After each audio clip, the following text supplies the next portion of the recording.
কুরবানির ইতিহাস খুবই প্রাচীন। সে আদি পিতা সাইয়্যিদুনা আদম আলাইহিস সালামের যুগ থেকে কুরবানির বিধান চলে আসছে। সাইয়্যিদুনা আদম আলাইহিস সালামের দুই ছেলে হাবিল ও কাবিলের কুরবানি পেশ করার কথা আমরা মহাগ্রন্থ আল কোরআন থেকে জানতে পারি। আল্লাহ সুবহানাহু ওয়া তাআলা কুরআনুল কারীমের 5 নম্বর সূরা সূরাতুল মাইদার 27 নম্বর আয়াতে বলেন, ওয়াতলু আলাইহিম নাবা আবনাই আদামা বিল হাক্কি ইয ক্বাররাবা কুরবানান ফাতাকাব্বালা মিন আহাদিহিমা ওয়া লাম ইউতাকাব্বাল মিনাল আখার قال لأقتلنك قال إنما يتقبل الله من المتقين। আল্লাহ পাক বলেন, হে নবী, আপনি তাদেরকে আদম আলাইহিস সালামের দুই ছেলে হাবিল ও কাবিলের বৃত্তান্ত যথাযথভাবে শুনিয়ে দিন। ইয ক্বাররাবা কুরবানান, যখন তারা উভয়ে কুরবানি করেছিল, ফাতাকাব্বালা মিন আহাদিহিমা, তখন হাবিলের কুরবানি কবুল হলো, ওয়ালাম ইউতাকাব্বাল মিনাল আখার, আর কাবিলের কুরবানি কবুল হলো না। কাবিলের কুরবানি যখন কবুল হলো না, তখন কাবিল হাবিলকে বলল, ক্বালা লাআকতুলান্নাক, আমি তোমাকে অবশ্যই হত্যা করব। হাবিল বলল, ক্বালা ইন্নামা ইয়াতাকাব্বালুল্লাহু মিনাল মুত্তাকিন, আল্লাহ তো সংযমীদের কুরবানি কবুল করে থাকেন। সুবহানাল্লাহ।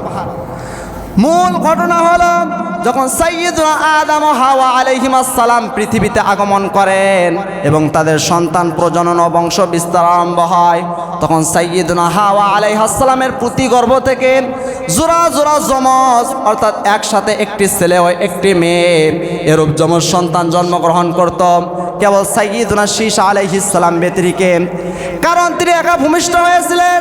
তখন ভাই বোন ছাড়া সাইয়্যিদুনা আদম আলাইহিস সালামের আর কোনো সন্তান ছিল না। অথচ ভাই বোন পরস্পর বিবাহ বন্ধনে আবদ্ধ হতে পারে না। তাই আল্লাহ সুবহানাহু ওয়া তাআলা সাইয়্যিদুনা আদম আলাইহিস সালামের শরীয়তে বিশেষভাবে এই নির্দেশ জারি করেন যে একই গর্ভ থেকে যে ছেলে ও মেয়ে জন্মগ্রহণ করবে তারা পরস্পর সহোদর ভাই বোন হিসেবে গণ্য হবে, তাদের মধ্যে বৈবাহিক সম্পর্ক হারাম। কিন্তু পরবর্তী গর্ভ থেকে জন্মগ্রহণকারী ছেলের জন্য প্রথম গর্ভ থেকে জন্মগ্রহণকারী মেয়ে সহোদরা বোন হিসেবে গণ্য হবে না, তাদের মধ্যে পরস্পর বিবাহ বন্ধনে আবদ্ধ হওয়া বৈধ। বলেন সুবহানাল্লাহ। সুতরাং সে সময় সাইয়্যিদুনা আদম আলাইহিস সালাম একটি জোড়া মেয়ের সাথে অন্য জোড়া ছেলের বিয়ে দিতেন। ঘটনাক্রমে কাবিলের সাথে যে সহোদরা জন্ম নিয়েছিল সে ছিল পরমা সুন্দরী, তার নাম ছিল আকলিমা। কিন্তু হাবিলের সাথে যে সহোদরা জন্ম নিয়েছিল সে দেখতে অতটা সুন্দরী ছিল না, সে ছিল কুশ্রী ও কদাকার, তার নাম ছিল লিউজা। বিবাহের সময় হলে শরঈ নিয়ম অনুযায়ী হাবিলের সহোদর কুশ্রী বোন কাবিলের ভাগে পড়ল। ফলে সাইয়্যিদুনা আদম আলাইহিস সালাম তৎকালীন শরীয়তের আইনের পরিপ্রেক্ষিতে কাবিলের আবদার প্রত্যাখ্যান করলেন এবং তাকে তার নির্দেশ মানতে বললেন, কিন্তু সে মানল না। এবার তিনি তাকে বকাঝকা করলেন, তবুও সে ওই বকাঝকায় কান দিল না। অবশেষে সাইয়্যিদুনা আদম আলাইহিস সালাম তার এই দু সন্তান হাবিল ও কাবিলের মতভেদ দূর করার উদ্দেশ্যে বললেন, তোমরা উভয়ে আল্লাহ সুবহানাহু ওয়া তাআলার উদ্দেশ্যে কুরবানি পেশ করো, যার কুরবানি কবুল হবে তার সাথে আকলিমার বিয়ে দেওয়া হবে। সুবহানাল্লাহ। সে সময় কুরবানি কবুল হওয়ার একটি সুস্পষ্ট নিদর্শন ছিল যে আকাশ থেকে অগ্নিশিখা এসে সে কুরবানিকে ভস্মীভূত করে ফেলত, আর যার কুরবানি কবুল হতো না তারটা পড়ে থাকতো। যাই হোক, তাদের কুরবানির পদ্ধতি সম্পর্কে যা জানা যায় তা হলো কাবিল ছিল চাষি, তাই তিনি গমের শীষ থেকে ভালো ভালো মালগুলো বের করে নিয়ে বাজে মালগুলোর একটি আটি কুরবানির জন্য পেশ করলো। আর হাবিল ছিল পশুপালনকারী, তাই সে তার জন্তুর মধ্যে থেকে সবচেয়ে সেরা একটি দুম্বা কুরবানির জন্য পেশ করলো। সুবহানাল্লাহ। এরপর নিয়ম অনুযায়ী আকাশ থেকে অগ্নিশিখা এসে হাবিলের কুরবানিটি ভস্মীভূত করে দিল। ফতহুল কাদিরের বর্ণনায় পাওয়া যায় যে হাবিলের পেশকৃত দুম্বাটি জান্নাতে উঠিয়ে নেওয়া হয় এবং তা জান্নাতে বিচরণ করতে থাকে। সুবহানাল্লাহ। অবশেষে সাইয়্যিদুনা ইসমাইল আলাইহিস সালামকে ওই দুম্বাটি পাঠিয়ে বাঁচিয়ে দেওয়া হয়। আর কাবিলের কুরবানি যত স্থানে পড়ে থাকলো, অর্থাৎ হাবিলেরটি কবুল হলো আর কাবিলেরটি হলো না। কিন্তু কাবিলে আসমানের সিদ্ধান্ত মেনে নিতে পারল না। এ অকৃতকার্যতায় কাবিলের দুঃখ ক্ষোভ আরো বেড়ে গেল। সে আত্মসংবরণ করতে পারল না এবং প্রকাশ্যে তার ভাইকে বলল, আমি তোমাকে অবশ্যই হত্যা করব। হাবিল তখন ক্রোধের জবাবে ক্রোধ প্রদর্শন না করে একটি মার্জিত নীতিগত বাক্য উচ্চারণ করল। এতে কাবিলের প্রতি তার সহানুভূতি ও শুভেচ্ছা ফুটে উঠেছিল।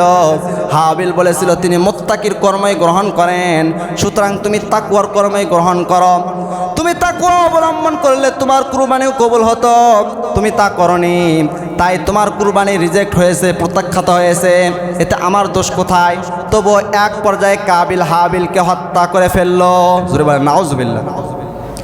আমার ভাইয়েরা, পুরাণে বর্ণিত হাবিল ও কাবিল কর্তৃক সম্পাদিত কুরবানির এ ঘটনা থেকে মূলত কুরবানির ইতিহাসে গোড়াপত্তন হয়েছে।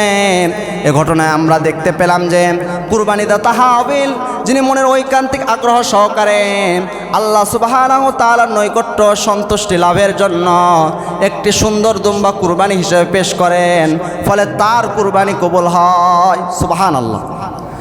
পক্ষান্তরে কাবিল সে অমনোযোগী অবস্থায় কিছু খাদ্যশস্য কুরবানি হিসেবে পেশ করে, ফলে তার কুরবানি কবুল হয়নি। জোরে বলেন নাউজুবিল্লাহ। সুতরাং প্রমাণিত হলাম মনের ঐকান্তিক আগ্রহ ছাড়া কুরবানি কবুল হয় না। তারপর থেকে বিগত সকল উম্মতের উপর এটা জারি ছিল। আল্লাহ সুবহানাহু ওয়া তাআলা কুরআনুল কারীমের 22 নম্বর সূরা সূরাতুল হজ্জের 34 নম্বর আয়াতে বলেন, ওয়ালিকুল্লি উম্মাতিন জাআলনা মানসাকাল লিয়াযকুরুসমাল্লাহি আলা মা রাযাকাহুম মিন বাহিমাতিল আনআম ফাইলাহুকুম ইলাহুন ওয়াহিদুন ফালাহু আসলিমু ওয়া বাশশিরিল মুখবিতিন। আল্লাহ পাক বলেন, প্রত্যেক উম্মতের জন্য আমি কুরবানির বিধান রেখেছিলাম, যাতে তারা উক্ত পশু জবাই করার সময় আমি আল্লাহ সুবহানাহু ওয়া তাআলার নাম স্মরণ করে। এটা এজন্য যে আমি আল্লাহ সুবহানাহু ওয়া তাআলা চতুষ্পদ জন্তু থেকে তাদের জন্য রিজিক নির্ধারণ করেছি। সুবহানাল্লাহ।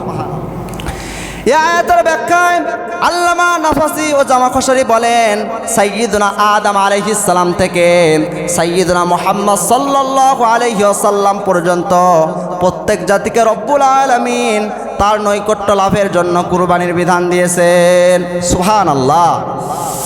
আমার ভাইয়েরা, সাইয়্যিদুনা আদম আলাইহিস সালামের যুগে তারই ছেলে হাবিল ও কাবিলের কুরবানির পর থেকে সাইয়্যিদুনা ইব্রাহিম আলাইহিস সালাম পর্যন্ত কুরবানি চলতে থাকে। প্রকৃতপক্ষে কুরবানির ইতিহাস ততটা প্রাচীন যতটা প্রাচীন দিন, ধর্ম অথবা মানব জাতির ইতিহাস। মানব জাতির জন্য আল্লাহ সুবহানাহু ওয়া তাআলার পক্ষ থেকে যত শরীয়ত নাজিল হয়েছে, প্রত্যেক শরীয়তের মধ্যে কুরবানি করার বিধান জারি ছিল। প্রত্যেক উম্মতের ইবাদতের এটা ছিল একটা অপরিহার্য অংশ। তবে ওই সব কুরবানির কোনো বর্ণনা কোনো গ্রন্থে পাওয়া যায় না। মূলত সেসব নিয়ম কারণ আমাদেরকে জানানো হয়নি। বর্তমান কুরবানির ইতিহাস পবিত্র কোরআনে এসেছে। আল্লাহ রাব্বুল আলামিন বলেন, রব্বি হাবলি মিনাস সালিহিন। সাইয়্যিদুনা ইব্রাহিম আলাইহিস সালাম যখন আমার কাছে দোয়া করলো, ওগো আমার রব, তুমি আমাকে একজন সৎ কর্মশীল পুত্র সন্তান দান করো।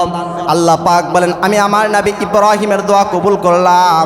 ফাবাশশারনাহু বিগুলামিন হালিম। অতঃপর আমি তাকে একজন অতি ধৈর্যশীল পুত্রের সুসংবাদ দিলাম। সুবহানাল্লাহ। فلما بلغ معه السعي قال يا بني إني أرى في المنام أني أذبحك فانظر ماذا ترى। অতঃপর সে যখন তার পিতার সাথে চলাফেরা করার বয়সে পৌঁছল, তখন ইব্রাহিম বলল, বৎস, আমি স্বপ্নে দেখেছি যে আমি তোমাকে জবাই করছি। এখন বলো তোমার অভিমত কি, তোমার সিদ্ধান্ত কি, তোমার মতামত কি? বাবা যেমন ছেলেও তেমন।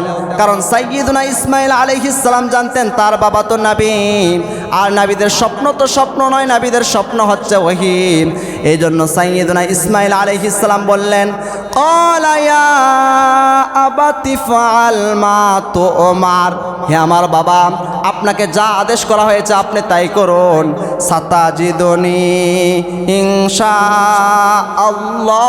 মিনাস সাবিরিন, আল্লাহ চাইলে আপনি আমাকে ধৈর্যশীলী পাবেন। সুবহানাল্লাহ। এরপর কি ঘটনা ঘটল? ফালাম্মা আসলামা ওয়া তাল্লাহু লিল জাবিন, আল্লাহ পাক বলেন দুজনে যখন আনুগত্যের মাথা নুইয়ে দিল আর ইব্রাহিম তাকে কাত করে শুইয়ে দিল, তখন আমি তাকে ডাক দিলাম, হে ইব্রাহিম, কদ সাদ্দাকতার রুইয়া, তুমি তোমার স্বপ্ন বাস্তবায়ন করেছো। ইন্না কাযালিকা নাজজিল মুহসিনিন, এভাবে আমি সৎ কর্মশীলদেরকে প্রতিদান দিয়ে থাকি। সুবহানাল্লাহ। ইন্না হাযা লাহুয়াল বালাউল মুবিন, অবশ্যই এটা ছিল একটি সুস্পষ্ট পরীক্ষা। ওয়াফাদাইনাহু বিযিবহিন আযীম, আমি এক মহান কুরবানির বিনিময়ে পুত্রটিকে সারিয়ে নিলাম। ওয়া তারাকনা আলাইহি ফিল আখিরিন, আর তোমার কুরবানির সিস্টেম আমার কাছে এত ভালো লেগেছে যে তোমার এই কুরবানিকে আমি পরবর্তীদের মাঝে স্মরণীয় করে রাখলাম। সুবহানাল্লাহ। সালামুন আলা ইব্রাহিম, আল্লাহ পাক বলেন ইব্রাহিমের উপর শান্তি বর্ষিত হোক। কাযালিকা নাজজিল মুহসিনিন, সৎ কর্মশীলদেরকে আমি এভাবেই প্রতিদান দিয়ে থাকি। ইন্নাহু মিন ইবাদিনাল মুমিনিন, সে ছিল আমার মুমিন বান্দাদের অন্তর্ভুক্ত। সুবহানাল্লাহ। আমার ভাইরা, ইবনে কাসির রহমতুল্লাহি আলাইহি বলেন আল্লাহ সুবহানাহু ওয়া তাআলা আমাদের জানান যে তার ঘনিষ্ঠ বন্ধু সাইয়্যিদুনা ইব্রাহিম আলাইহিস সালাম যখন তার পিতৃভূমি থেকে হিজরত করলেন, তখন তিনি তার প্রভুর কাছে চেয়েছিলেন যে তিনি যেন তাকে একজন সৎ কর্মশীল পুত্র সন্তান দান করেন। তাই আল্লাহ সুবহানাহু ওয়া তাআলা তাকে একজন ধৈর্যশীল পুত্র সন্তানের সুসংবাদ দিয়েছিলেন। সুবহানাল্লাহ। এটা ছিল সাইয়্যিদুনা ইসমাঈল আলাইহিস সালামের ব্যাপারে, কেননা তিনি ছিলেন সাইয়্যিদুনা ইব্রাহিম আলাইহিস সালামের ঔরসে জন্ম নেওয়া প্রথম সন্তান। এ ব্যাপারে বিভিন্ন দিনের অর্থাৎ ইহুদি, খ্রিস্টান ও মুসলিম অনুসারীদের মধ্যে মতভেদ নেই যে সাইয়্যিদুনা ইব্রাহিমের ঘরে সাইয়্যিদুনা ইসমাঈল প্রথম জন্মগ্রহণ করেছিলেন।